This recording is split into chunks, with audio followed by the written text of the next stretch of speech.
Very good morning students, आज हम इस यूनिट का नेक्स्ट चैप्टर शुरू कर रहे हैं and that is the human reproduction.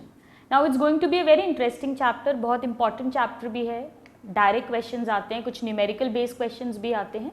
हम कई सारी ट्रिक्स इसमें ऐड ऑन करेंगे ताकि हम उन्हें ईजिली रिमेंबर कर सकें.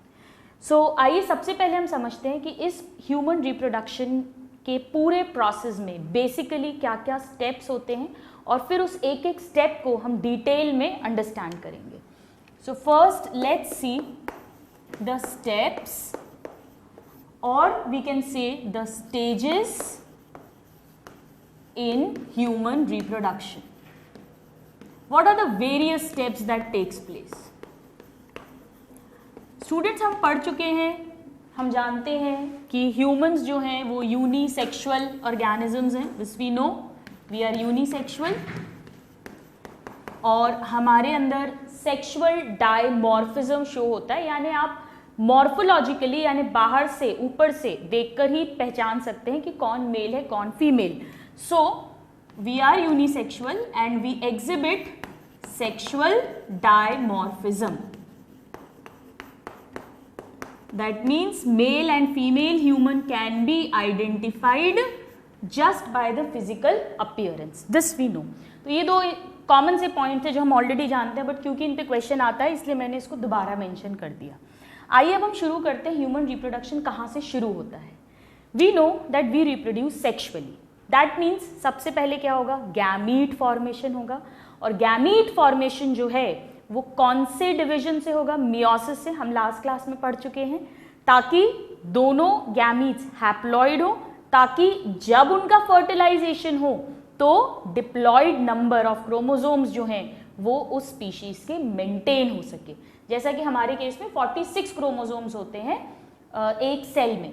तो जो हमारा स्पर्म बनेगा उसमें 23 क्रोमोसोम्स होंगे, मेल गैमीट. जो फीमेल्स में ओवम बनेगा दैट इज फीमेल गैमीट, उसमें भी मियोसिस होगा तो 23 क्रोमोसोम्स होंगे. ताकि जब उन दोनों का फर्टिलाइजेशन हो और जो जाइगोट बने जिससे कि नया इंडिविजुअल बनने वाला है उसके अंदर वापस से कितने हो जाए? 46. तो शुरुआत कहाँ से हो रही है? First step that is gametogenesis. Genesis means formation, gametes का फॉर्मेशन. यहां से शुरू हो रहा है सेक्सुअल रिप्रोडक्शन का प्रोसेस, या हम कहें जो ह्यूमन रिप्रोडक्शन का प्रोसेस है. This is gamete formation. और ह्यूमंस में ये अगर स्पर्म फॉर्मेशन है मेल्स में तो उसे हम कहेंगे स्पर्मैटो, और फॉर्मेशन है तो जेनेसिस. और अगर फीमेल है जिसमें ओवम बन रहा है तो उसे कहते हैं oogenesis. तो ये दो प्रोसेसेस हैं जिन्हें हम डिटेल में पढ़ेंगे और इस पे न्यूमेरिकल्स किस तरह से पूछे जाते हैं वो हम सब डिटेल में डिस्कस करेंगे. So first process is gametogenesis. Now जब ये दोनों गैमीट्स फॉर्म हो जाएंगे तो नेक्स्ट प्रोसेस जो होगा, सेकेंड प्रोसेस, फर्टिलाइजेशन के पहले क्या होगा? हमने पढ़ा था प्री फर्टिलाइजेशन में दो इवेंट्स पढ़े थे. एक तो गैमीट का फॉर्मेशन और फिर मेल गैमीट को फीमेल बॉडी के अंदर यानी फीमेल रिप्रोडक्टिव ट्रैक्ट के अंदर पहुंचना होगा.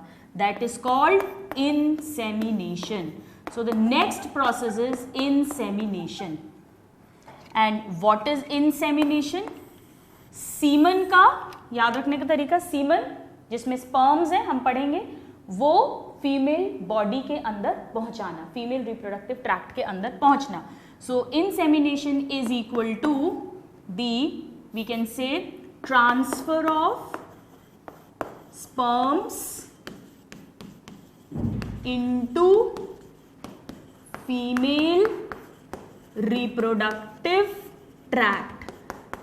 और ऐसा क्यों जरूरी है स्टूडेंट्स? क्योंकि हम जानते हैं कि फीमेल एग जो है वो नॉन मोटाइल है, वो फैलोपियन ट्यूब में है, वो मूव नहीं कर सकता. तो स्पर्म को ही वहां तक जाना पड़ेगा, बट उसके लिए पहले स्पर्म को मेल बॉडी से फीमेल बॉडी में जाना पड़ेगा. उस प्रोसेस को कहते हैं इंसेमिनेशन. कैसे होगा, क्या ऑर्गन्स इन्वॉल्व होंगे, हम डिटेल पढ़ेंगे. अब स्पर्म फॉर्म हुआ, उधर ओवम फॉर्म हो चुका है, स्पर्म को फीमेल बॉडी के अंदर ट्रांसफर कर दिया है. Now what will happen? अब sperm or egg will meet. That means there will be the process of fertilisation, जो सिर्फ और सिर्फ सेक्सुअल रिप्रोडक्शन में होता है, हमने पढ़ा था, वेरी वेरी इंपॉर्टेंट पॉइंट था ये दोनों को हमने प्री फर्टिलाइजेशन इवेंट्स कहा था और ये हुआ फर्टिलाइजेशन। और जब फर्टिलाइजेशन होगा तो zygote will be formed. Gametes जो होते हैं ये कैसे रहते हैं, हैप्लॉइड होते हैं, और जाइगोट जो होगा वो कैसा होगा, डिप्लॉइड होगा।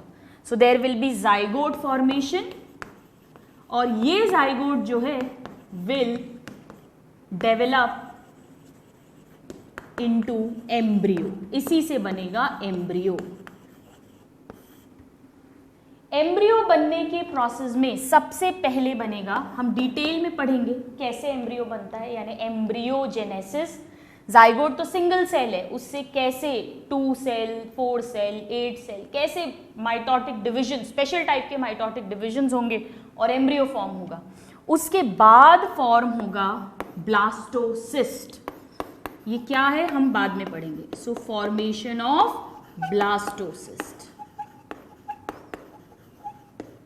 Now this is very very important. क्यों इंपॉर्टेंट है, क्योंकि इस पे क्वेश्चन आता है।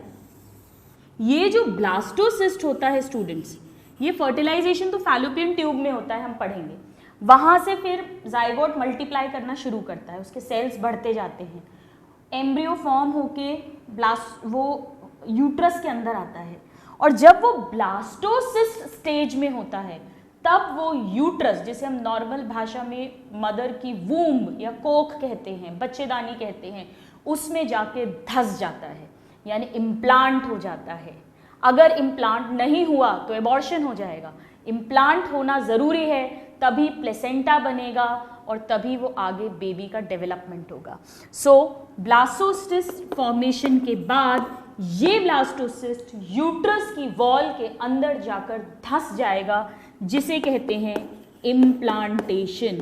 इसे याद रखना बहुत सिंपल है। प्लांटेशन मतलब पेड़ लगाना। पेड़ कैसे लगाते हैं, मिट्टी खोदते हैं और पेड़ को गाड़ते हैं। ऐसे ही इसमें ब्लास्टोसिस्ट यूट्रस की दीवार के अंदर गड़ रहा है, धंस रहा है। So implantation is the next process. इसी इम्प्लांटेशन का एक और नाम है स्टूडेंट्स, इसे निडेशन भी कहते हैं। And what does this mean? This means you can say attachment or embedding, धसना, embedding of blastocyst into uterine wall. अगर ये नहीं हुआ तो abortion will take place. So this is important कि क्या चीज यूट्राइन वॉल के अंदर जाकर अटैच होती है, कौन सी स्टेज पे, ब्लास्टोसिस्ट जो होता है। This is an important question. Now implantation के बाद में अब वो ग्रो करेगा तो ये पूरी प्रेगनेंसी का जो 9 मंथ्स का ड्यूरेशन होता है, जिसे हम कहते हैं, वो स्टार्ट हो जाएगा। So now gestation period will happen. Gestation मतलब पूरी प्रेगनेंसी। क्या क्या होगा इसमें स्टूडेंट्स? जैसे ही इम्प्लांट होगा, अब इसको न्यूट्रिशन चाहिए। न्यूट्रिशन के लिए किस पे डिपेंडेंट है? मदर पे डिपेंडेंट है, क्योंकि मदर की बॉडी के अंदर है, कोई योग तो है नहीं इसके पास में, हमने लास्ट क्लास में डिस्कस किया था। तो जेस्टेशन पीरियड में सबसे पहले क्या होगा? प्लेसेंटा फॉर्म होगा, which is called placentation. Placenta जब फॉर्म हो जाएगा, अब इसको मदर से न्यूट्रिशन मिलने लगा, ये ब्लास्टोसिस्ट और डेवलप होगा। तो नेक्स्ट स्टेप विल बी गैस्ट्रूलेशन। हम सब डिटेल में पढ़ेंगे। गैस्ट्रूलेशन का मतलब होता है 3 germ layers, ectoderm, endoderm, mesoderm, जो हम शुरू से एनिमल किंगडम 11th क्लास से पढ़ते हुए आए हैं, वो तीनों फॉर्म हो जाएंगी। सो 3 जर्म लेयर्स फॉर्मेशन, इसे कहते हैं गैस्ट्रूलेशन। और फिर ये जो जर्म लेयर्स हैं, ये अलग अलग ऑर्गन्स बनाएंगी। So there will be organogenesis, यानी फॉर्मेशन ऑफ वेरियस ऑर्गन्स, और फिर उन ऑर्गन से ऑर्गन सिस्टम और पूरा इंडिविजुअल डेवलप हो जाएगा।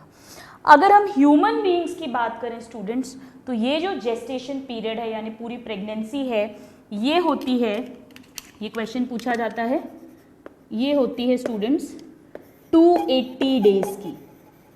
ये एक एवरेज है, प्लस माइनस 5-7 डेज हो सकता है, या ये कहें 40 वीक्स की।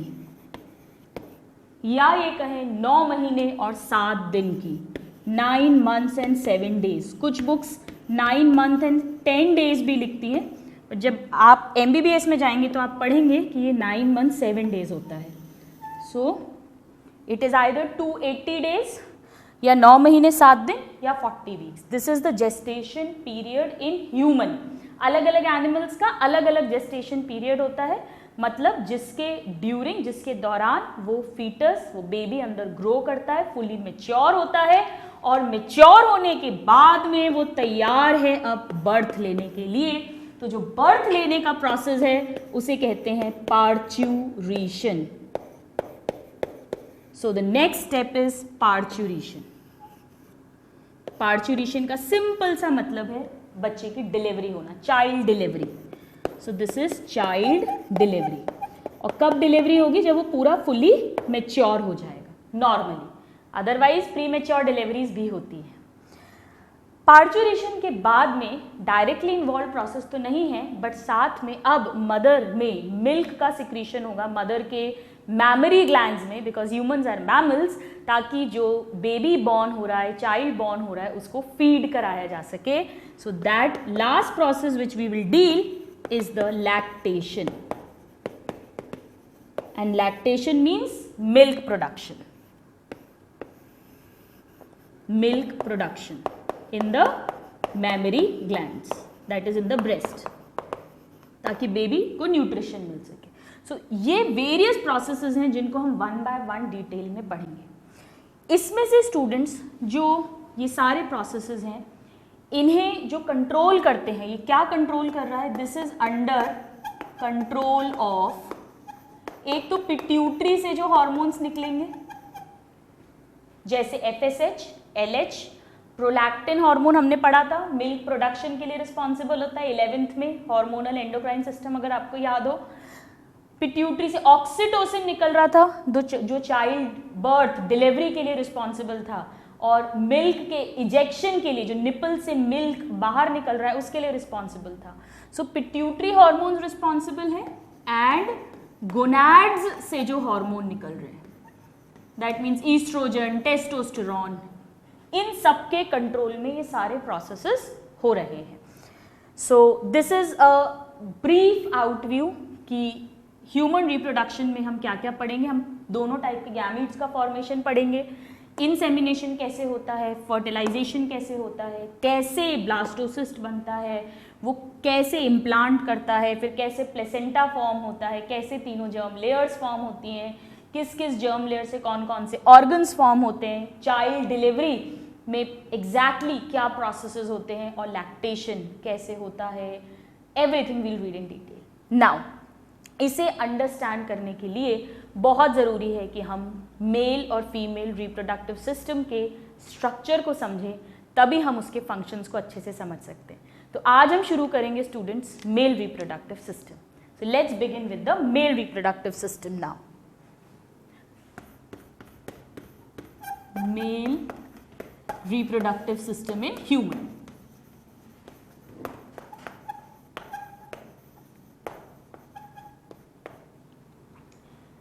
स्टूडेंट्स, चाहे मेल रिप्रोडक्टिव सिस्टम हो चाहे फीमेल रिप्रोडक्टिव सिस्टम हो, इसमें जितने भी ऑर्गन्स हैं उन्हें दो पार्ट्स में डिवाइड करते हैं, एक प्राइमरी सेक्स ऑर्गन और एक सेकेंडरी सेक्स ऑर्गन, या primary reproductive organ, secondary reproductive organ, एक ही बात है। प्राइमरी सेक्स ऑर्गन मतलब वो ऑर्गन जो एक तो गैमीट बनाएगा, मेल में स्पर्म्स और फीमेल में ओवम, प्लस जो मेन सेक्स हार्मोन है, मेल्स में टेस्टोस्टेरॉन एंड फीमेल में ईस्ट्रोजन, वो बनाएगा। उस ऑर्गन को हम कहेंगे प्राइमरी सेक्स ऑर्गन या प्राइमरी रिप्रोडक्टिव ऑर्गन। तो अगर हम मेल्स की अभी बात करें तो number one is primary sex और प्राइमरी रिप्रोडक्टिव ऑर्गन, एक तो ये हो जाएगा। और आप सबको एक बेसिक नॉलेज होगा कि ये कौन है, testis. So this is testis in humans. दो होते हैं स्टूडेंट्स, तो इसीलिए हम ऐसे लिखते हैं। एक्चुअली सिंगल क्या है, इसका सिंगुलर, एक टेस्टिस की स्पेलिंग होती है TIS, और दोनों को मिलाकर एक जोड़ा है, वन पेयर, तो testis. This is the primary sex organ of males. ये एक क्वेश्चन है, this is a question. Now क्यों है ये प्राइमरी सेक्स ऑर्गन? क्योंकि ये दो काम कर रहा है। क्या क्या? Number one, formation of sperm which is the male gamete. एक तो ये इसका बहुत इंपॉर्टेंट काम है, पूछते हैं इसके फंक्शंस। और दूसरा, यहीं से एंड्रोजेंस निकलेंगे, यानी मेल सेक्स हार्मोन्स निकलेंगे, जिसमें सबसे इंपॉर्टेंट टेस्टोस्टेरोन होता है। So second is formation of male sex hormones which are called androgens. Andro word हमने 11th में डिटेल में पढ़ा था, मेल्स के लिए यूज होता है, जिसमें से मोस्ट कॉमन है टेस्टोस्टेरोन, वी नो दैट। सो एक तो ये टेस्टोस्टेरोन प्रोड्यूस कर रहा है और एक ये स्पर्म प्रोड्यूस कर रहा है। ये इसका मेन फंक्शन है primary sex organ of human mails का। एक प्राइमरी है स्टूडेंट्स, सो दूसरा क्या हो जाएंगे? Second category will be secondary sex organ और सेकेंडरी रिप्रोडक्टिव ऑर्गन्स। अब जैसा कि नाम से समझ में आ रहा है स्टूडेंट्स, सेकेंडरी मतलब ये मेल गैमीट नहीं बना रहे, ये मेल सेक्स हार्मोन नहीं बना रहे, बट ये रिप्रोडक्शन प्रोसेस के लिए बहुत इंपॉर्टेंट है, ये हेल्प कर रहे हैं। इनके बिना वो सारे स्टेप्स जो अभी हमने पढ़े हैं वो नहीं हो पाएंगे। तो अगर हम फीमेल्स की बात करें तो फीमेल में प्राइमरी सेक्स ऑर्गन क्या हो जाएगा? Ovary.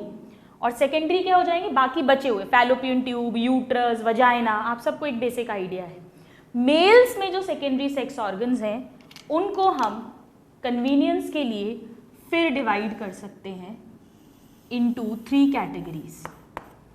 Number 1 is the external genitalia, यानी कि वो ऑर्गन्स जो रिप्रोडक्शन में हेल्प कर रहे हैं और मेन बॉडी से बाहर हैं। Externally they are located and we know कौन कौन से ऑर्गन्स हैं। एक तो स्क्रॉटम जिसके अंदर टेस्टिस स्टोर्ड है, एंड सेकेंड पेनिस जो मेल्स का मेन कॉप्युलेटरी ऑर्गन है जो इंसेमिनेशन में हेल्प करवाएगा। इसी के through sperms will be transferred into the female body.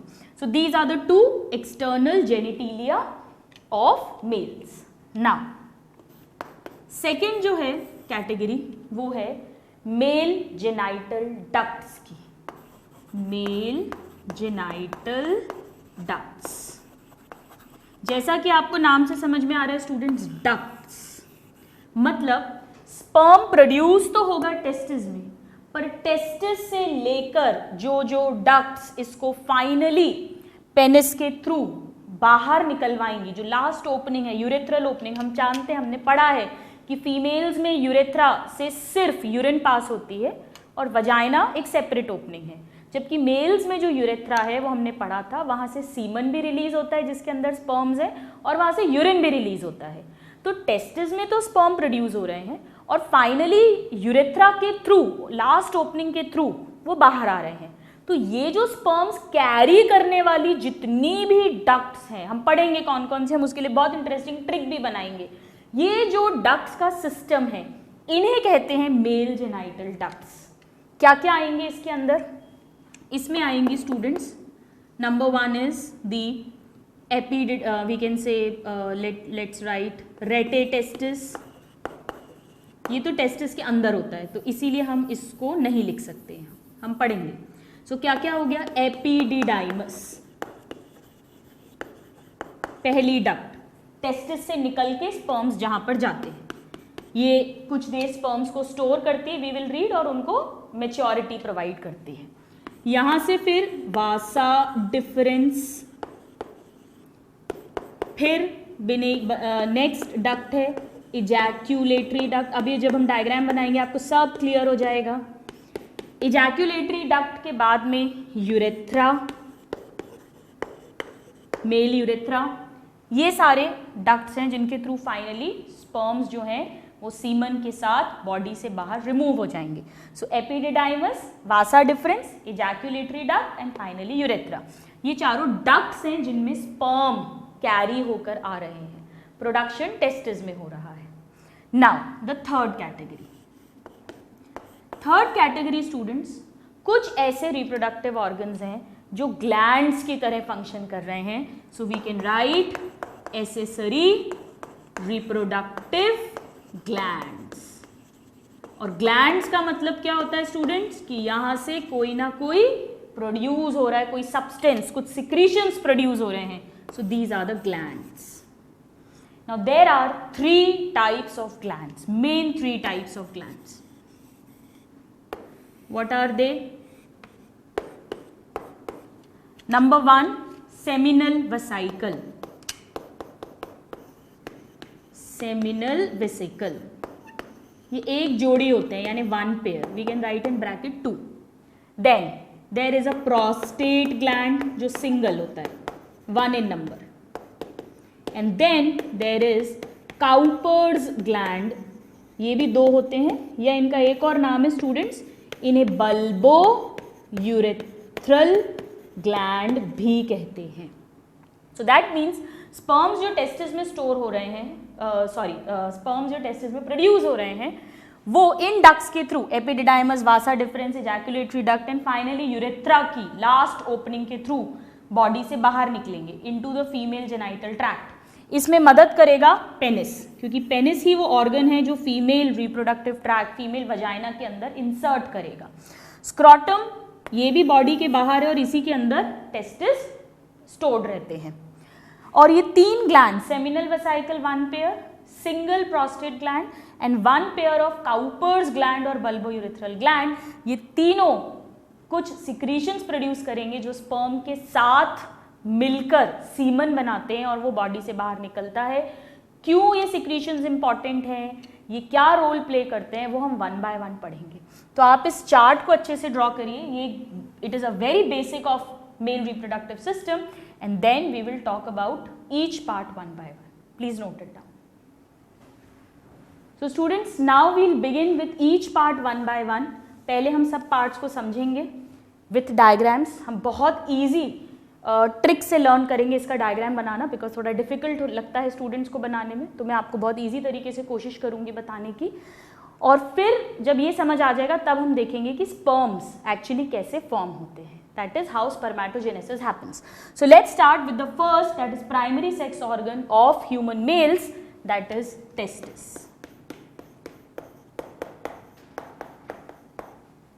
Testis. अब सबसे पहले हर कोई भी ऑर्गन है तो हम उसका नंबर लिखते हैं, कितने हैं वो, उसकी लोकेशन लिखते हैं, अगर उसका साइज वेट पता है तो वो लिखते हैं, और फिर उसके फंक्शंस और उसकी डिटेल्स पढ़ते हैं. सो टेस्टिस जो है वो हम जानते हैं 1 पेयर होते हैं, यानी 2 टेस्टिस होते हैं. कहाँ होते हैं? स्क्रॉटम के अंदर. स्क्रॉटम में इसको एक स्क्रॉटल सैक बोलेंगे, इसको एक स्क्रॉटल सैक बोलेंगे. So there is 1 pair testis inside scrotal sacs और इनसाइड स्क्रॉटम. और ये स्क्रॉटम जो है ये बॉडी के बाहर है, एब्डोमिनल कैविटी में नहीं है, यानी कि they are, we can write extra abdominal, abdomen के बाहर हैं जो मेल्स में टेस्टिस होते हैं. Very very important, they are extra abdominal, क्योंकि स्क्रॉटम बाहर हैंग करता है. लेकिन इंट्रा एब्डोमिनल टेस्टिस भी होते हैं स्टूडेंट्स, ये क्वेश्चन पूछा जाता है. तो आइए मैं यहां पर साइड में नोट लिख देती हूं,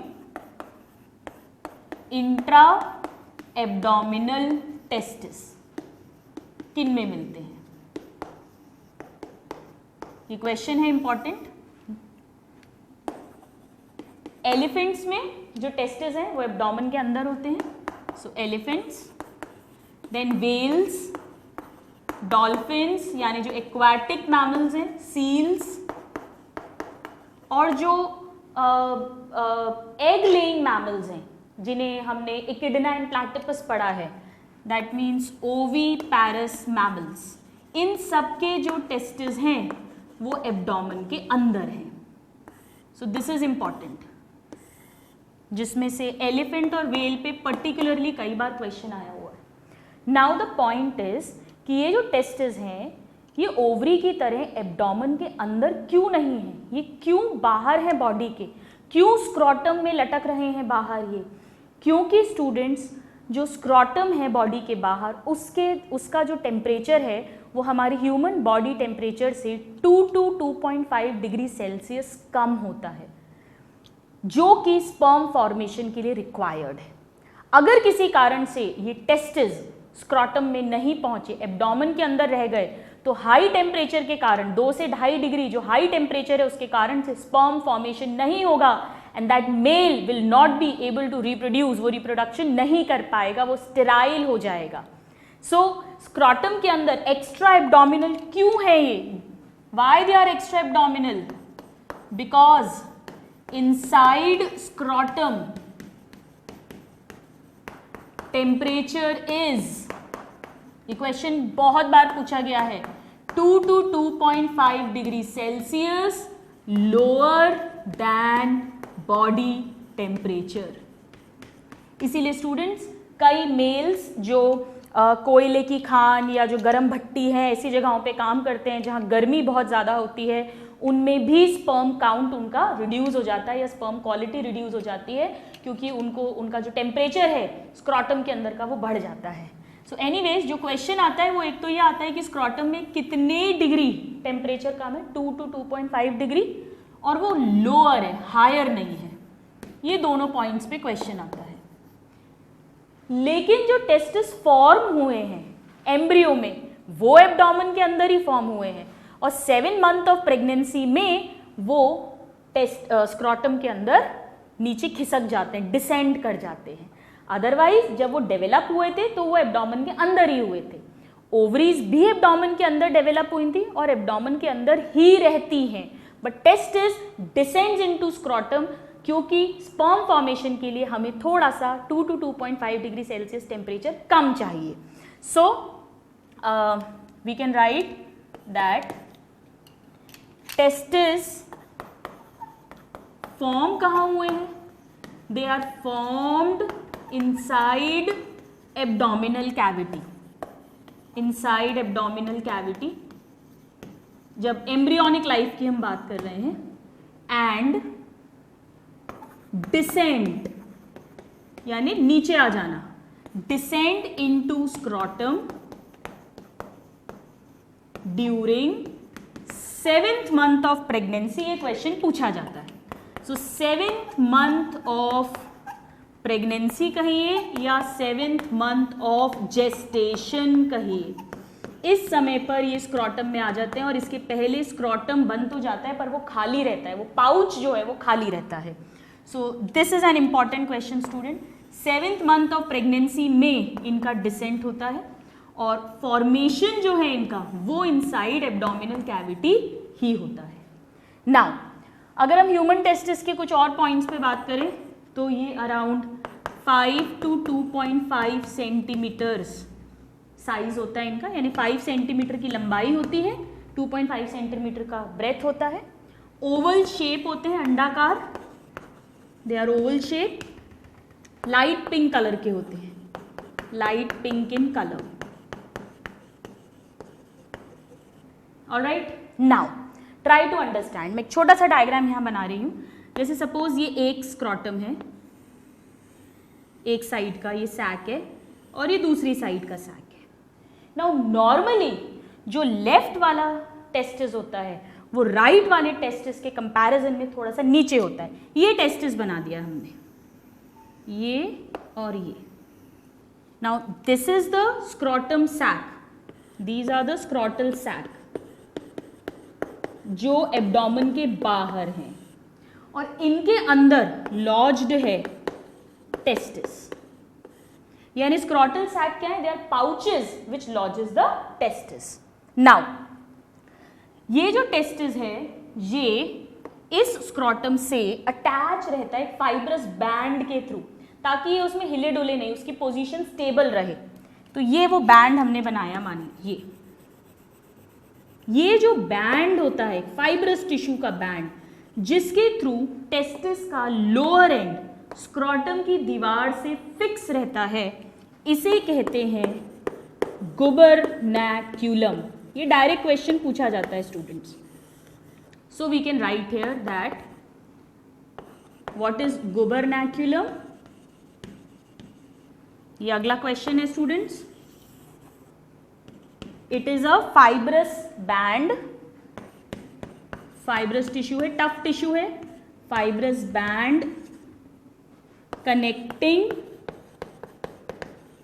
lower end of testis to scrotal wall या टू स्क्रॉटम, एक ही बात है, या टू स्क्रॉटल सैक, एक ही बात है. कुल मिलाकर ये टेस्टिस को एक पोजीशन पे होल्ड करके रखेगा. और ये जो दोनों टेस्टिस हैं, जैसा मैंने अभी आपको कहा, ये सेम लेवल पर नहीं होते हैं. Left testis is slightly lower than right testis, slightly lower than right. Now ये बड़ा इंटरेस्टिंग पॉइंट है कि ऐसा क्यों. क्वेश्चन तो आपका यही पूछा जाता है कि कौन सा वाला लोअर है. याद रखने का तरीका बहुत सिंपल है स्टूडेंट्स. एल से लेफ्ट, एल से लोअर, तो कौन सा वाला लोअर है? लेफ्ट वाला लोअर है. बट ऐसा क्यों है समझिएगा. सपोज कोई मैन है, अगर ये दोनों सेम लेवल पर होते, सेम लेवल पे इसके अंदर, सपोज ये टेस्टिस है, ये सेम लेवल पर है, तो जब कोई बाहर से प्रेशर पड़ता, जैसे उस मैन ने अपनी दोनों पैर, दोनों थाइस को जोर से सपोज इस तरह से करके पास लाया, तो क्या होगा? इनके क्रश होने का चांस ज़्यादा है. बट अगर एक थोड़ा सा नीचे और एक थोड़ा सा ऊपर है तो इस कंप्रेशन का चांस कम हो जाता है. इसीलिए बाहर से एक्सटर्नल प्रेशर से जो कंप्रेशन हो सकता है उसको प्रिवेंट करने के लिए नेचर ने एक टेस्टिस को दूसरे से हल्का सा नीचे प्लेस किया है. और लोअर और लेफ्ट, एल एल, तो हम ऐसे याद रख सकते हैं, left one is slightly lower. Now जब ये डिसेंड हुए, लेकिन जो टेस्टिस है वो सिर्फ वो एब्डोमेन के बाहर है, बाकी जितने भी ये स्ट्रक्चर्स हमने पढ़े, ये seminal vesicle, prostate, Cowper's gland, ये सब एब्डोमिनल कैविटी में है. इसके अलावा ये जो यूरेथ्रा तो पेनिस में आ जाएगा. तो यानी कि सिर्फ टेस्टिस बाहर है और साथ में एपिडिडाइमस और वास डिफरेंस का कुछ पार्ट, बाकी वासा डिफरेंस भी एब्डोमेन में है. यानी टेस्टिस एब्डोमेन से कनेक्टेड रहता है और रहना भी चाहिए. क्यों? क्योंकि अगर कनेक्शन नहीं होगा तो फिर एब्डोमेन से स्क्रॉटम में टेस्टिस आया कैसे होगा? तो वो जो कैनाल है जिसके थ्रू, ये एक कैनाल इधर होगी, ऐसे ही एक कैनाल इस तरफ की होगी, वो कैनाल जिसके थ्रू टेस्टिस एब्डोमेन से स्क्रॉटम में डिसेंड किया होता है, उसे कहते हैं inguinal canal. So again this is a direct question. So let's write now what is inguinal canal. Canal मतलब कोई भी एक tunnel. So it connects scrotum to abdominal cavity और एब्डोमेन, एक ही बात है. ये इनके बीच का कनेक्शन है, इसी के थ्रू टेस्टिस डिसेंड किया है. So we can write it descends into scrotum through inguinal canal. अब हम यहां पर इस पॉइंट को ऐड कर देंगे. इसी कैनाल के थ्रू ये टेस्टिस डिसेंड होकर और नीचे आए होंगे. नाउ जब ये टेस्टिस डिसेंड हो जाते हैं तो इस इंग्वाइनल कैनाल का कुछ पार्ट तो फाइब्रस टिश्यू से भर जाता है, बट कुछ पार्ट अभी भी इसका जो रहता है इस तरह से, इसे कहते हैं स्पर्मेटिक कॉर्ड. और ये टेस्टिस के साथ कनेक्शन में रहती है. हम पढ़ेंगे कैसे, वील टॉक अबाउट इट. आपको इसकी बहुत डिटेल्स नहीं पढ़नी है, या आप MBBS में जो लोग सिलेक्ट होंगे वो पढ़ेंगे. So this is spermatic cord, ये पिंक वाली जो इसके अंदर बनाई है, स्पर्मेटिक कॉर्ड. तो दो स्ट्रक्चर्स हैं, एक इंग्वाइनल कैनाल और एक spermatic cord. Spermatic cord inguinal canal के अंदर है. So let's write now spermatic cord. ये सारा तो फाइब्रस टिश्यू, फेशिया, अलग अलग स्ट्रक्चर से फिल हो जाता है और बीच में जो कॉर्ड रस्सी जैसा एक स्ट्रक्चर रह जाता है जो अभी भी टेस्टिस से कनेक्शन में है, क्योंकि यहीं से वासा डिफरेंस निकलकर एब्डोमेन में एंटर करेगा, हम पढ़ेंगे। इसी के थ्रू टेस्टिस को आर्टरीज पहुंचती हैं, इसी के थ्रू टेस्टिस की जो वेन है वो डीऑक्सीजनेटेड ब्लड लेके वापस एब्डोमेन में जाती हैं, क्योंकि वो ब्लड पहुंचना है हार्ट तक। इसी के थ्रू नर्व्स एंटर करती हैं, इसी के थ्रू लिम्फ वेसल्स एंटर करती हैं। ये सब स्ट्रक्चर्स इसी स्पर्मेटिक कॉर्ड के थ्रू टेस्टिस के साथ कनेक्शन में रहते हैं, और ये इंग्वाइनल कैनाल के अंदर का ही एक पार्ट है। So what is spermatic cord? This is inside inguinal canal, inside inguinal canal. और इसमें क्या क्या स्ट्रक्चर है, ये क्वेश्चन पूछते हैं। दिस कैरी ब्लड वेसल्स यानी testicular artery, testicular vein, then nerves, then lymphatics यानी lymph vessels, and very very important students, vasa deferens. कैसे, वो भी आपको समझ में आएगा, बट अभी आपको ये याद रखना पड़ेगा। ये क्वेश्चन पूछते हैं कि वासा डिफरेंस जो है वो टेस्टिस से एब्डोमेन के अंदर किस स्ट्रक्चर के थ्रू एंटर करती है? Through spermatic cord. और टेस्टिस एब्डोमेन से स्क्रोटम में किस स्ट्रक्चर के थ्रू नीचे आता है? Inguinal canal. So these are two different questions. You note this down, then we'll talk few more points about testis. So students, हमने देखा किस तरह से टेस्टिस एब्डोमेन के अंदर फॉर्म हो रहे हैं। मीजोडर्मल स्ट्रक्चर होते हैं टेस्टिस, और उसके बाद वो इंग्वाइनल कैनाल के through 7th month of pregnancy में स्क्रोटम में आ जाएंगे। स्क्रोटम में इस गोबरनैकुलम के थ्रू वो फिक्स रहते हैं। और एक स्पर्मेटिक कॉर्ड का स्ट्रक्चर भी हमने पढ़ा, टेस्टिस का साइज, नंबर, ये सब कुछ देखा। नाउ ये जो स्क्रोटम के अंदर टेम्परेचर है 2 to 2.5 degree Celsius lower than the body temperature, इसका मेंटेनेंस बहुत इंपॉर्टेंट है, क्योंकि अगर ये मेंटेन नहीं हुआ तो फिर स्पर्म का फॉर्मेशन नहीं होगा। तो ये कैसे मेंटेन होता है, यहां समझिएगा स्टूडेंट्स। स्क्रोटम के अंदर 2 टाइप की मसल्स होती है। एक मसल जो है वो तो यहां पूरा स्क्रोटम में रहती है, इस तरह से, like this. They are called, दोनों तरफ, it is called dartos muscle. और एक मसल जो है स्टूडेंट्स वो टेस्टिस प्लस स्पर्मेटिक कॉर्ड, तो मैं इसे ऑरेंज कलर से बना रही हूं, बट एक्चुअली इनके बीच में और भी स्ट्रक्चर्स आ जाते हैं। इस तरह से एक और मसल रहती है, लाइक दिस। तो ऐसे 2 मसल्स रहती हैं। दिस वन इज कॉल्ड डार्टोज, जो केवल स्क्रोटम में है, डार्टोज मसल। और ये वाली जो टेस्टिस के चारों तरफ होती है प्लस स्पर्मेटिक कॉर्ड में भी होती है, इस तरफ भी बनेगी ये students. This is called cremaster muscle. दोनों तरफ, ऐसे ही यहां भी होगा। Now what happens? So let's write next point, that is maintenance. बहुत इंपॉर्टेंट क्वेश्चन है students, maintenance of temperature in scrotum. कैसे ये टेम्परेचर मेंटेन होता है? समर्स के टाइम तो नॉर्मली ये दोनों मसल्स रिलैक्स रहती हैं और 2 to 2.5 डिग्री सेल्सियस कम रहता है। लेकिन विंटर्स में जब कोल्ड टेम्परेचर हो रहा है, अब हम नहीं चाहते, हम चाहते हैं वो जो टेम्परेचर डिफरेंस है वो मेंटेन रहे। 2 to 2.5 डिग्री कम था, सपोज करिए कि समर में 37 डिग्री तो बॉडी का टेम्परेचर है और 2 to 2.5 डिग्री ये कम है। विंटर्स में क्या हुआ, बाहर का टेम्परेचर और कम हो रहा है। तो अब हम क्या चाहते हैं कि जो बाहर है ये क्योंकि, तो अब ये भी और ठंडा होगा, इसका टेम्परेचर यानी और गिरेगा। हम नहीं चाहते, हम चाहते हैं कि इसमें अब थोड़ी सी हीट जनरेट हो, टेम्परेचर लॉस ना हो, ताकि वो बॉडी, क्योंकि बॉडी तो अपना टेम्परेचर मेंटेन करती है, we are homeostatic, we know that. हम लोग जो है होम्योथर्मिक एनिमल्स हैं, वार्म ब्लडेड एनिमल्स हैं, तो बॉडी तो 37 डिग्री करती है, लेकिन ये स्ट्रक्चर बॉडी के बाहर है, तो इस पर फर्क पड़ेगा एनवायरनमेंट के टेम्परेचर का। तो जब कोल्ड टाइम आएगा तब what will happen? How does this maintain?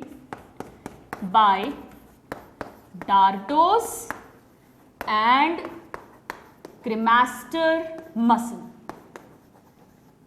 ये 2 मसल्स हेल्प करती हैं, वेरी वेरी इंपॉर्टेंट। ज़्यादातर क्वेश्चन में या तो बोथ करके ऑप्शन होगा और नहीं तो जनरली क्वेश्चन डार्टोज मसल पे बहुत पूछा जाता है, क्रेमास्टर पे आपके लेवल पे कम क्वेश्चन आता है। दोनों ही मसल्स क्या करती हैं actually students, during cold season, cold weather, winters में या जब भी बाहर का टेम्परेचर कम हो रहा है, ये दोनों muscles, both muscles contract. Now what will happen, जब ये मसल कॉन्ट्रैक्ट करेंगी तो समझिएगा, जब क्रेमास्टर मसल कॉन्ट्रैक्ट करेगी तो ये क्या करेगी, स्क्रॉटम को टुवर्ड्स द एब्डोमेन पुल करेगी, और जब ये टुवर्ड्स द एब्डोमेन पुल करेगी तो इसका टेम्परेचर जो है वो कम नहीं होगा, थोड़ा सा बढ़ेगा, उसको हीट मिलेगी बॉडी से। सो क्रेमास्टर मसल का कॉन्ट्रैक्शन जो है, it pools scrotum towards abdomen, और स्क्रॉटम पुल होगा तो टेस्टिस ऑटोमेटिकली आएगा, so it will get heat from the abdomen, तो टेम्परेचर जो है वो मेंटेन हो जाएगा।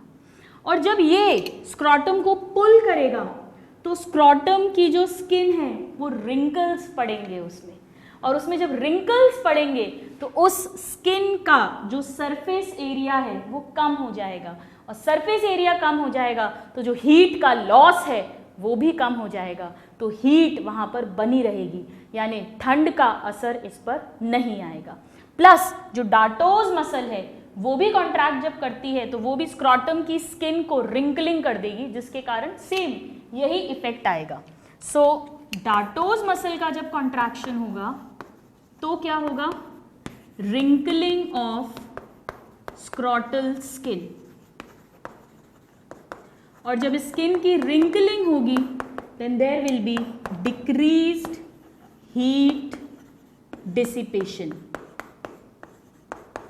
यानी हीट लॉस कम हो जाएगा, तो उस केस से भी दोनों तरीके से ही उसमें गर्माहट बनी रहेगी। ये कोल्ड वेदर में होता है, और नॉर्मली समर्स में ये दोनों मसल्स रिलैक्स रहती हैं। स्टूडेंट्स ये तो एक्चुअल प्रोसेस है, बट आपके लेवल पे कई बार डार्टोज मसल पे क्वेश्चन पूछते हैं और ये रिंकलिंग वाला पॉइंट देते ही नहीं है, तो पुल्स स्क्रॉटम टुवर्ड्स एब्डोमेन ये भी सही है, क्योंकि एक्चुअली जब क्रेमास्टर मसल कॉन्ट्रैक्ट करती है और वो पुल करती है उसी टाइम पे डार्टोज, ये दोनों सेम काम करती है, फर्क इतना इसका क्विकर एक्शन होता है, इसका क्विक एक्शन है, इसका थोड़ा सा स्लो एक्शन है, बाकी मेन चीज वही हो रही है। तो अगर डार्टोज मसल में कभी ये पॉइंट आ जाए तो भी आप ऑप्शन लगा सकते हैं। सो ये दोनों ही वर्क होता है, मैंने आपको एग्जैक्ट मैकेनिज्म बताया how it happens. So this is the maintenance. Now ये जो टेस्टिस है स्टूडेंट्स, अब हम इसके जो मेन फंक्शंस हैं वो दो हैं। Number 1 is the sperm formation, we know, जो मेल गैमीट है, और दूसरा फंक्शन है इसका male hormone, that means male sex hormone androgens, और इन एंड्रोजेंस में से दो सबसे इंपॉर्टेंट है, टेस्टोस्टेरॉन तो डेफिनेटली है, टेस्टोस्टेरॉन, और एक और इसका होता है जिसे डीहाइड्रो टेस्टोस्टेरॉन कहते हैं, टेस्टोस्टेरॉन जिसे शॉर्ट में DHT लिखते हैं, डीहाइड्रो टेस्टोस्टेरॉन, इनका फॉर्मेशन, ये दो इसके मेन रोल्स हैं। स्पर्म जो है वो तो क्या करेगा, हम जानते हैं, the sperm it will fertilise with ovum and then zygote will be formed, there will be zygote formation, जिससे फिर न्यू इंडिविजुअल विल डेवलप। और ये जो टेस्टोस्टेरॉन एंड डाइहाइड्रोटेस्टोस्टेरॉन है जो कि टेस्टिस के अंदर फॉर्म हो रहे हैं, इनके बहुत सारे फंक्शंस हैं। नंबर 1 फंक्शन, ये स्पर्म फॉर्मेशन में हेल्प करते हैं, so they helps in spermatogenesis. Then number 2, जब ये स्पर्म्स फॉर्म होते हैं स्टूडेंट्स, हम अभी थोड़ी देर में पढ़ेंगे, तो ये फॉर्म होने के बाद में इमेच्योर रहते हैं। इनकी जो मेच्योरिटी आती है, जो इनमें मोटिलिटी आती है, वो एपिडिडाइमस के अंदर आती है, उस समय भी ये हेल्प करते हैं। So they helps in maturation of sperms in epididymis. Then जो मेल सेकेंडरी सेक्स ऑर्गन्स हैं टेस्टिस के अलावा, टेस्टिस का डेवलपमेंट तो एफएसएच करता है, हमने 11th क्लास में पढ़ा है, बट जो बाकी सारे ऑर्गन्स हैं एपिडिडाइमस, वास डिफरेंस, इन सब का स्ट्रक्चर्स का मेंटेनेंस डेवलपमेंट में भी इन हॉर्मोन्स का बहुत बड़ा रोल होता है। So third is the we can say male secondary sex organ, इनका development and maintenance. Then fourth, they help in the development of male secondary sex characters, इन दोनों के डेवलपमेंट में एंड मेंटेनेंस में। नाउ सेकेंडरी सेक्स कैरेक्टर्स मतलब जो mail को female से distinguish कर रहा है। प्राइमरी कैरेक्टर तो क्या है, स्पर्म एंड ओवम, ये प्राइमरी डिफरेंस है। सेकेंडरी डिफरेंस क्या है, जैसे कि मेल्स में दाढ़ी मूछ आती है, मुस्टैश एंड बियर्ड यानी फेशियल हेयर ज़्यादा होते हैं, शोल्डर्स ब्रॉड होते हैं, breast memory glands well develop नहीं होते हैं, पिच लो पिच वॉइस होती है, हमने 11th में पढ़ा था secondary sex characters. Then we can say males में एग्रेशन जो होता है, ये जो उनके कैरेक्टर्स हैं जो उन्हें फीमेल से डिफर करवाते हैं, वो सब भी इन्हीं टेस्टोस्टेरॉन के कारण होते हैं। Then they are responsible for libido. Libido means sex desire, sex desire, उसके लिए भी यही रिस्पॉन्सिबल होते हैं। इसीलिए ओल्ड एज के साथ जैसे जैसे टेस्टोस्टेरॉन का सिक्रीशन कम हो जाता है, सेक्स डिजायर कम हो जाती है। यहाँ जो हमने स्टूडेंट ये सेक्स कैरेक्टर्स पढ़े, सेकेंडरी सेक्स कैरेक्टर्स, इसका एक बड़ा इंटरेस्टिंग एग्जाम्पल है। टेस्टिस को कई एनिमल्स में सर्जिकली रिमूव कर देते हैं। कैसे, जैसे कोई सांड है, कोई बैल है जो बहुत एग्रेसिव है, तो उसे क्या करते हैं, अब आप उससे आपको बुलक कार्ट चलवानी है, बैलगाड़ी चलवानी है, या खेती में उसका यूज़ लेना है, या वो जो कोलू का बैल उसको बनाना है, तो इतना एग्रेसिव बैल तो कंट्रोल में नहीं आने वाला, तो सर्जिकली टेस्टिस रिमूव कर देते हैं। क्योंकि टेस्टिस जब रिमूव हो जाएगा तो टेस्टोस्टेरॉन फॉर्म नहीं होगा और उसका जो एग्रेशन है वो कम हो जाएगा। सो this is application, practical application of testosterone. इसके अलावा स्टूडेंट इसका एक और बहुत इंपॉर्टेंट रोल है, और वो है कि जो डिसेंट ऑफ टेस्टिस हो रहा है वो भी इसी टेस्टोस्टेरॉन के कारण होता है। So it helps in decent of testis. ये सब पे क्वेश्चंस पूछे जाते हैं। अब आप बोलोगे कि ये टेस्टिस की डिसेंट में हेल्प कर रहा है, इसका मतलब है कि एम्ब्रियोनिक लाइफ में भी ये फॉर्म हो रहा था, बट मिनिमम क्वांटिटी में फॉर्म होता है, और टेस्टिस की डिसेंट में हेल्प करता है, उन्हें नीचे स्क्रॉटम तक आने में मदद करता है। और जब प्यूबर्टी आती है 13-14 ईयर्स की एज मेल की, तब ये टेस्टोस्टेरॉन का सिक्रीशन अचानक से बहुत ज़्यादा बढ़ जाता है, जिसके कारण से मेल सेक्स कैरेक्टर्स डेवलप होना शुरू हो जाते हैं, स्पर्म का फॉर्मेशन होना शुरू हो जाता है, और सेक्स डिज़ायर शुरू हो जाती है। तो वो इसलिए क्योंकि इसका अमाउंट बढ़ गया, बट नॉर्मली एम्ब्रियोनिक लाइफ में भी स्मॉल लिटिल क्वांटिटी में ये टेस्टोस्टेरॉन एंड्रोजन्स प्रेजेंट होते हैं, and they are responsible for the descent of testis. तो हम यहाँ पर अब एक लाइन ऐड कर सकते हैं स्टूडेंट्स। हमने लिखा था testis formed inside abdominal cavity, descent into scrotum under effect of testosterone. ये क्वेश्चन पूछा जाता है कि डिसेंट किसके थ्रू हो रहा है, इंग्वाइनल कैनाल के थ्रू। कौन से मंथ में हो रहा है, 7th मंथ में, और कौन सा हार्मोन रिस्पॉन्सिबल है, टेस्टोस्टेरॉन। ये तीनों ही क्वेश्चंस पूछे जाते हैं। सो स्टूडेंट्स, आप इन फंक्शंस को नोट डाउन करिए, they are very very important, and then we'll talk further. So students, this is a basic information about testis, very very important questions जो डायरेक्ट पूछे जाते हैं। स्क्रॉटम वो सैक जिसके अंदर टेस्टिस है। आइए अब हम देखते हैं टेस्टिस का LS, यानी सपोज अगर ये टेस्टिस है ओवल और हम इसका LS ले, यानी हम इसको ऐसे लॉन्गिट्यूडनली कट करें तो हमें क्या क्या दिखेगा। So now we will learn that. So इसको हम इरेज कर देते हैं, इस पार्ट को। Now let's see the LS of testis. ये important है स्टूडेंट्स, बहुत ध्यान से समझिएगा, इसी से आपको समझ में आएगा कैसे स्पर्म्स आगे प्रोसीड करते हैं, कहाँ फॉर्म होते हैं, एवरीथिंग। टेस्टिस का जब एलएस लेते हैं तो पहले तो टेस्टिस के चारों तरफ प्रोटेक्टिव कवरिंग होती है। So there are 3 protective coverings, but उनको बनाने के पहले आइए हम एक बेसिक स्ट्रक्चर बनाते हैं, किस तरह से होता है। लेट मी ड्रॉ, ये सपोज मैंने एक टेस्टिस बनाया, मैं थोड़ा सा इसको बड़ा बना रही हूँ स्टूडेंट्स। ये टेस्टिस है जो 5 बाय 2.5 सेंटीमीटर लॉन्ग है, लाइक दिस,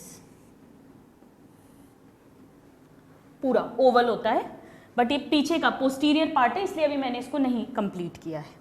अब टेस्टिस के चारों तरफ एक white fibrous tough connective tissue की लेयर होती है, ये वो लेयर है, लाइक दिस।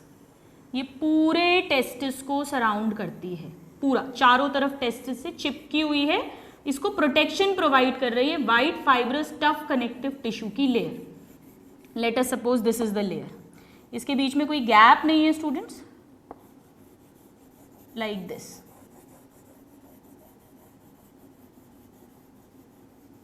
इस लेयर को कहते हैं tunica albuginea. Alright, so let us label this tunica albuginea.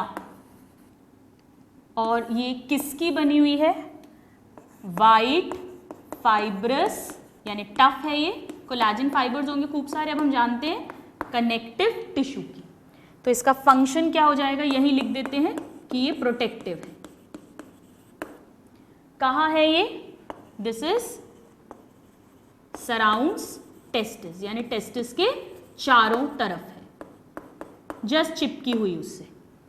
Now कई जगह पर ये अंदर की तरफ इसके इनफोल्डिंग्स होते हैं, जैसे ये एक इनफोल्डिंग हो गया, यहां पर ये फिर इनफोल्डिंग हो गया, ये एक और इनफोल्डिंग, ऐसे पूरे टेस्टिस में जगह जगह पर ये अंदर की तरफ फोल्ड हो जाती है और फोल्ड होकर ये सेप्टा बनाती है। ये सेप्टा हो गए, जो बिल्कुल यही वाइट फाइब्रस कनेक्टिव टिश्यू के बने हुए सेप्टा हैं।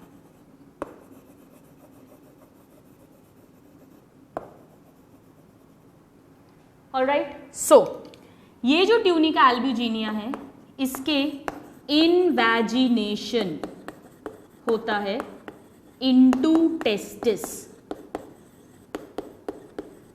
और जब ये अंदर की तरफ इनफोल्ड होगी तो क्या बन जाएंगे?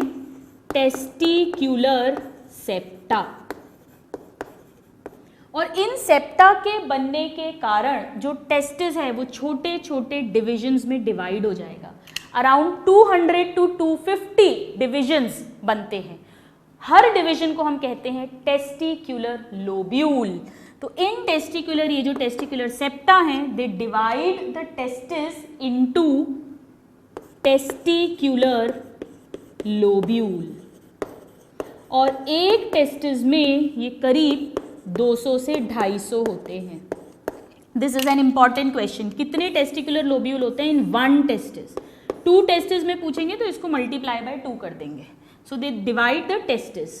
सो ये जो एक है single, this we can say this is a testicular lobule, एक सिंगल लोब्यूल है। ऐसे 200 to 250 लोब्यूल्स बन जाते हैं। किसके कारण बन रहे हैं? ट्यूनिका एल्ब्यूजिनिया के इन्वेजिनेशन के कारण ये क्वेश्चन पूछा जाता है। तो टेस्टिकुलर सेप्टा किसके बने हुए हैं? एक्चुअली ट्यूनिका एल्ब्यूजिनिया के बने हुए हैं। ये इंपॉर्टेंट क्वेश्चन है स्टूडेंट्स। नाउ टेस्टिस जब डिसेंड करे थे एब्डोमेन से इनटू द स्क्रॉटम, तो एब्डोमेन में पेरिटोनियम होती है, तो वो पेरिटोनियम की लेयर भी साथ आई थी। हमने 11th में पढ़ा था, चाहे हार्ट हो चाहे लंग्स हो, सब ऑर्गन्स के चारों तरफ डबल मेम्ब्रेन पेरिटोनियम होती है। तो सेम वैसी ही पेरिटोनियम की लेयर टेस्टिस के भी चारों तरफ होती है, एक्सेप्ट पोस्टीरियर एंड, जहाँ से कि टेस्टिकुलर आर्टरी एंटर हो रही है, वेन बाहर निकल रही है, उस जगह को छोड़ के बाकी सब तरफ होती है। सो ये डबल लेयर होती है, इसके ऊपर होगी। तो जैसे एक तो ये लेयर हो गई ट्यूनिका एल्ब्यूजिनिया के बाहर, और दूसरी इसकी इस तरह से ये लेयर हो गई, और इनके बीच में एक स्पेस होगा हमेशा, जैसा कि हम जानते भी हैं। तो ये जो दोनों लेयर्स हैं students, this and this, tunica albuginea के बाहर, वो कहलाती हैं ट्यूनिका वेजाइनैलिस, जो एक्चुअली क्या है, peritoneum, double layer peritoneum, double layer, यानी मीसोथीलियम जिसे हम कहते थे, हमने 11th में डिटेल में पढ़ा है, हम डिटेल्स में नहीं जा रहे हैं। इसमें से जो बाहर वाली है वो क्या हो जाएगी, पेराइटल, और जो अंदर वाली है वो क्या हो जाएगी, visceral. So parietal is the outer one and visceral tunica vaginalis is the inner one. इसके बीच में कैविटी है, और कैविटी में बहुत लिटिल अमाउंट में फ्लूइड भरा होता है, ज़्यादा फ्लूइड नहीं भरा होता। अगर इसमें फ्लूइड भर जाए तो उसे ही कहते हैं कि टेस्टिस में स्वेलिंग आ गई, जिसे हाइड्रोसील कहते हैं, हम पढ़ेंगे। सो एनीवेज, तो सबसे बाहर की कवरिंग जो है, this is the outer most. तो ट्यूनिका वजाइनैलिस पहली कवरिंग है, पहली प्रोटेक्टिव कवरिंग, आउटर मोस्ट है ये। मिडिल, बीच में है ट्यूनिका एल्ब्यूजिनिया, यही सेप्टा बना रही है और टेस्टिकुलर लोब्यूल्स में डिवाइड कर रही है, और हर लोब्यूल को अंदर से एक और लेयर सराउंड करती है, जिसे ट्यूनिका वस्क्यूलोसा कहते हैं, क्योंकि इसमें बहुत रिच सप्लाई होती है ब्लड वेसल्स की, ब्लड कैपिलरीज की, क्योंकि अब यहीं पर मेन टेस्टिस का टिश्यू है जिसमें स्पर्म्स वगैरह फॉर्म होंगे, तो इस तरह से ये पूरे में होती है। सो जो थर्ड लेयर है सबसे अंदर की, जो पूरे टेस्टिस को एक एक लोब्यूल को सराउंड करेगी, उसे कहते हैं tunica वस्क्यूलोसा। So this is the innermost layer and it surrounds testicular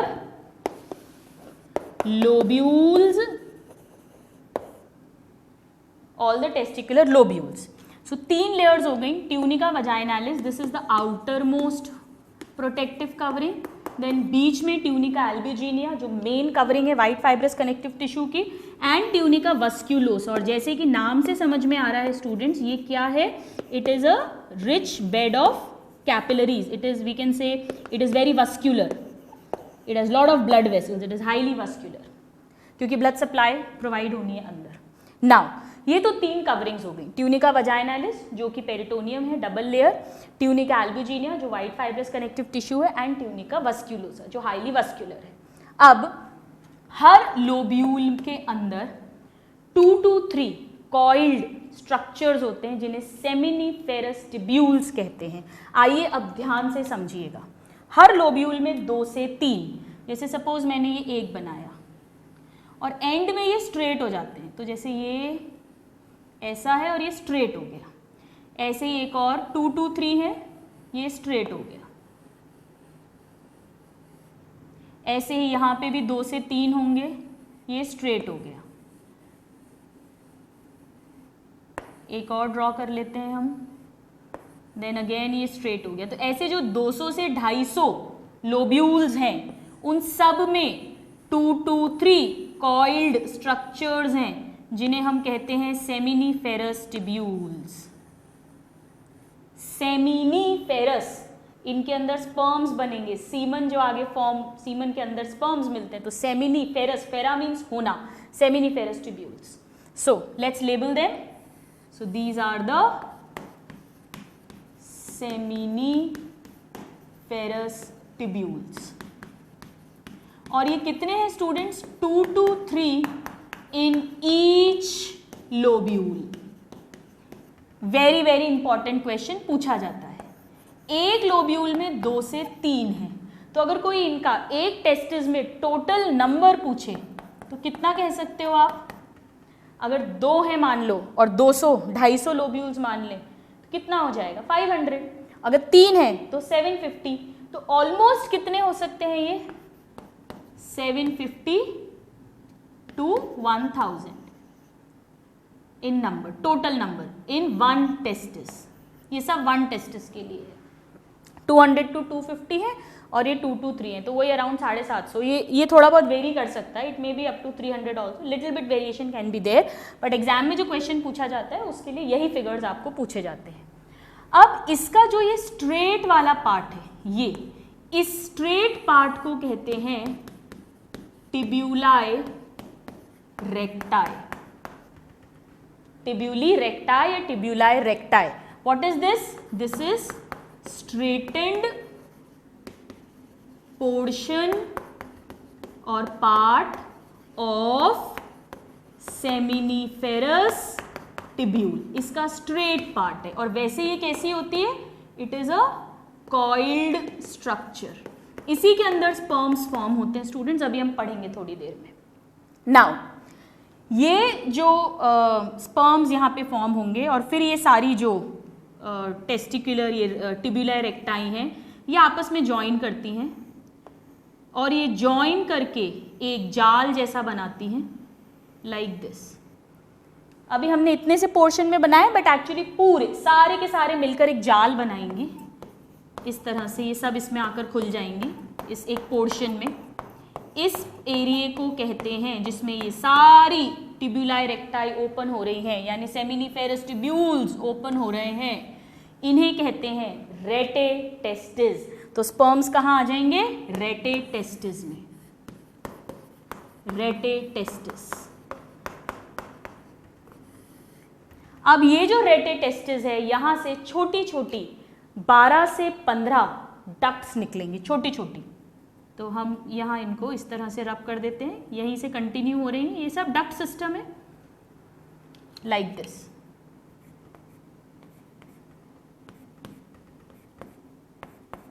और जो स्पर्म्स रेटे टेस्टिस में आए हैं, अब ये सारी डक्ट्स भी आपस में ज्वाइन हो जाएंगी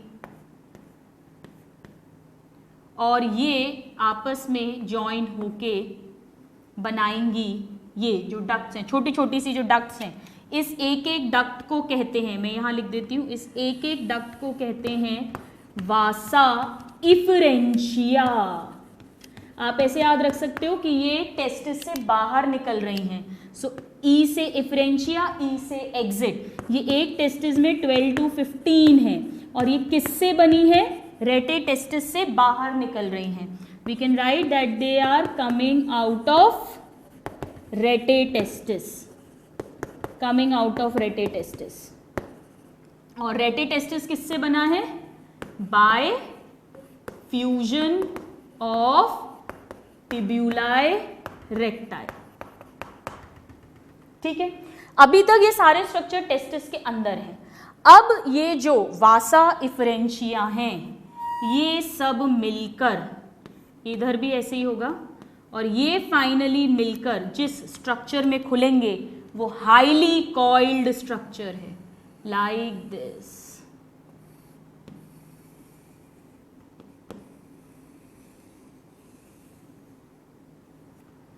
highly coiled structure, and this is called epididymis. और इसके 3 पार्ट्स हैं स्टूडेंट्स. एक, सबसे पहले ये ऐसे खुलेंगी, तो सबसे पहले हेड पार्ट, फिर बॉडी पार्ट और फिर टेल पार्ट. वासा इफरेंशिया सबसे पहले किस में खुलेंगे? इसके हेड पार्ट में. So now we can just label ये जो पार्ट है, this is caput. Caput word head के लिए यूज करते हैं. So caput epididymis. अब ये टेस्टिस के बाहर का स्ट्रक्चर है, it is the head of epididymis.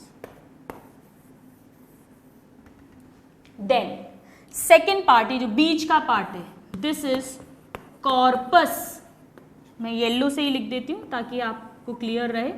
This is corpus epididymis. That means the body of epididymis. और यहां से होते हुए जो कलेक्शन है वो इस नैरो पार्ट में आएगा. This is called cauda. Cauda का मतलब होता है tail. So cauda epididymis, that is the tail of epididymis. यहां पर स्पर्म्स कुछ दिन स्टोर होंगे और स्टोर होकर मैच्योर होंगे. सो ये क्या काम करेगा? This will store and mature sperms. और मैच्योरिटी से मतलब है फिजियोलॉजिकल मेच्योरिटी या फंक्शनल मेच्योरिटी, यानी यहाँ पर ये तैरना सीखेंगे, चलना सीखेंगे, इनकी जो टेल है वो एक्टिव होगी. So they store and mature sperm. This is the function of epididymis, particularly Cauda epididymis. Around 1 to 2 weeks के लिए store होते हैं students. कुछ books 1 month भी लिखती हैं. So they get stored. This is very very important question. तो sperms जो seminiferous tubules में produce हुए, वो पहले टिब्यूलाई रेक्टाई में गए, ये जो इनका स्ट्रेट पार्ट है, इन सब ने मिलकर रेटे टेस्टिस बनाया.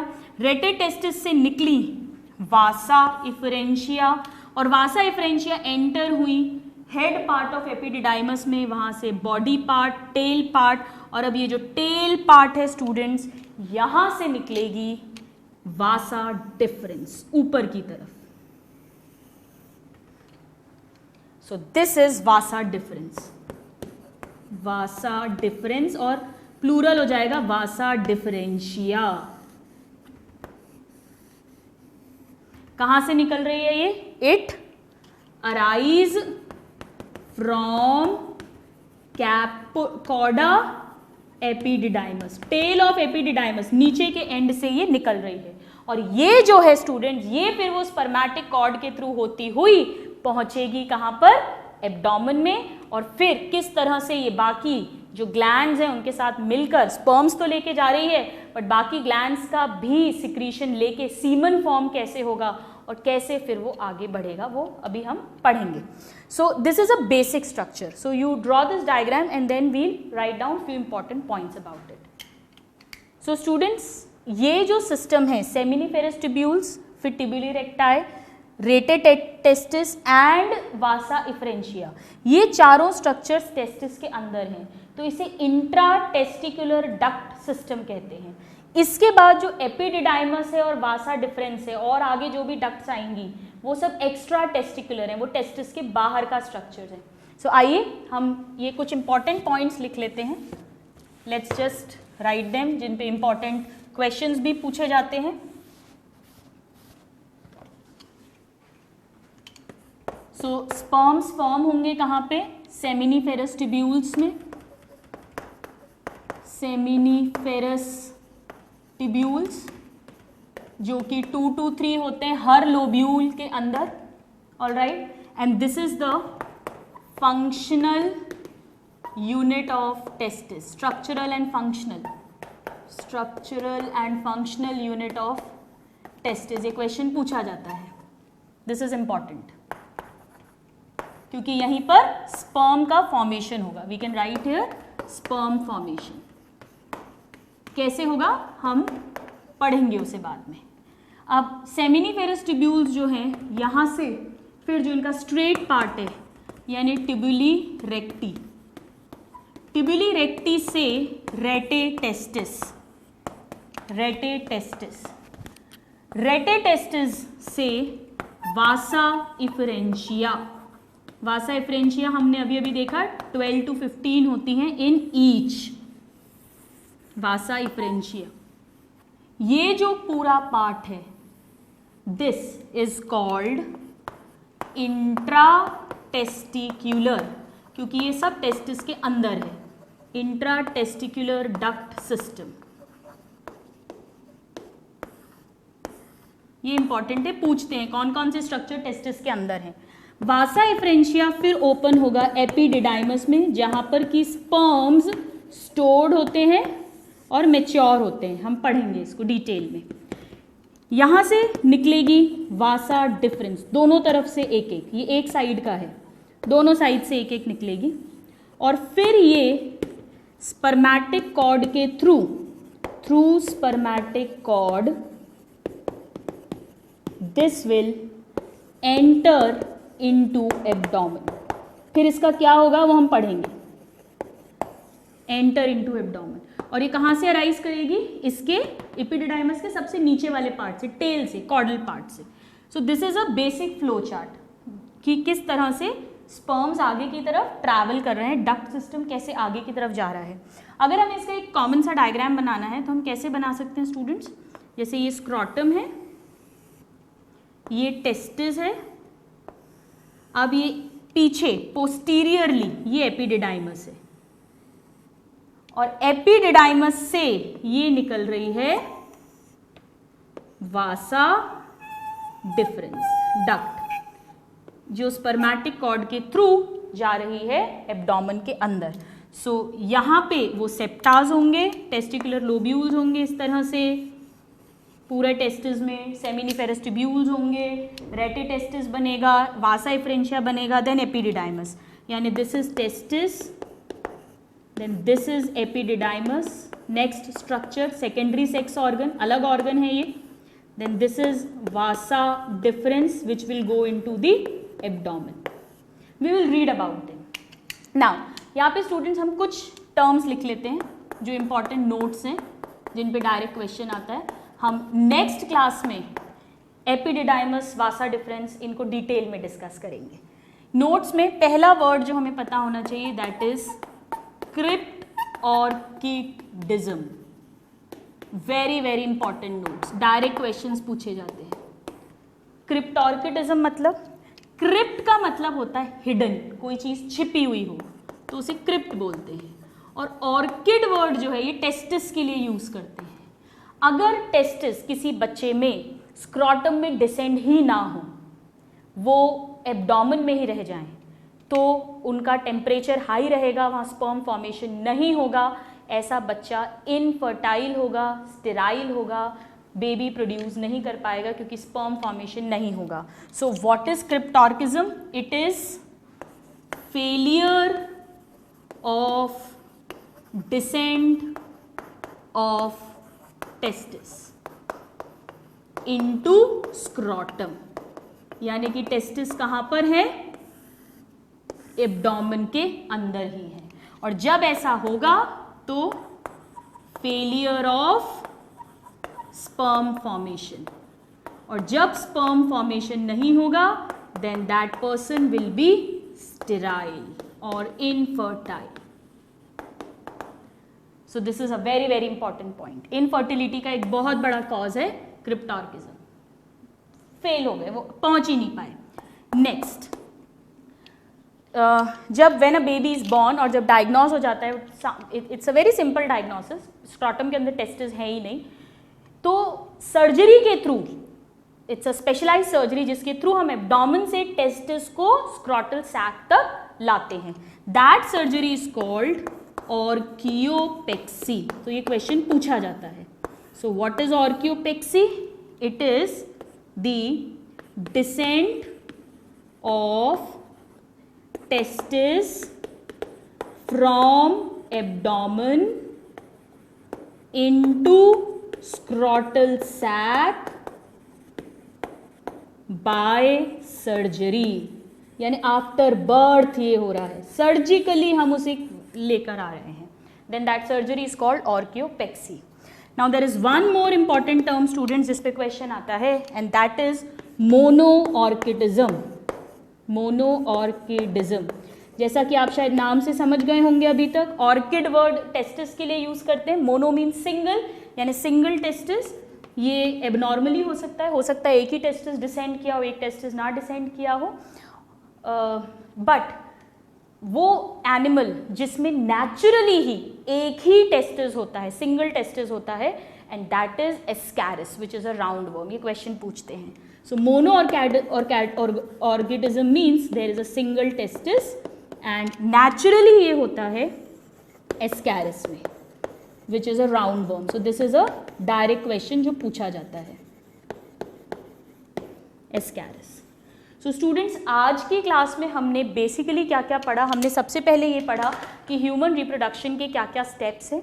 मेल रिप्रोडक्शन हमने स्टार्ट किया। मेल रिप्रोडक्टिव सिस्टम में हमने primary sex organ, secondary sex organs, उनके वेरियस क्लासिफिकेशन को डिटेल में स्टडी किया, और हमने प्राइमरी सेक्स ऑर्गन यानी टेस्टिस की पोजीशन, उसकी लोकेशन, वो कहाँ फॉर्म होता है, कैसे स्क्रॉटम में आता है, क्यों स्क्रॉटम में आता है, क्योंकि टेम्परेचर कम है, वो टेम्परेचर डार्टोस क्रेमास्टर मसल से कैसे कंट्रोल होता है, किस तरह वो गुबरनैकुलम के थ्रू स्क्रॉटम से अटैच होता है, इंग्वाइनल कैनाल के थ्रू उसका डिसेंड होता है, टेस्टिस का एलएस स्ट्रक्चर, टेस्टिस की तीनों प्रोटेक्टिव लेयर्स, और कैसे स्पर्म्स वासा डिफरेंस तक पहुंचते हैं, इसे समझने की कोशिश की. Now in the next class we'll talk about the internal structure कि ये इपिडिडाइमर्स, वास डिफरेंस और आगे का सिस्टम किस तरह से होता है. So till the next class, a very happy learning and have a good day. Thank you.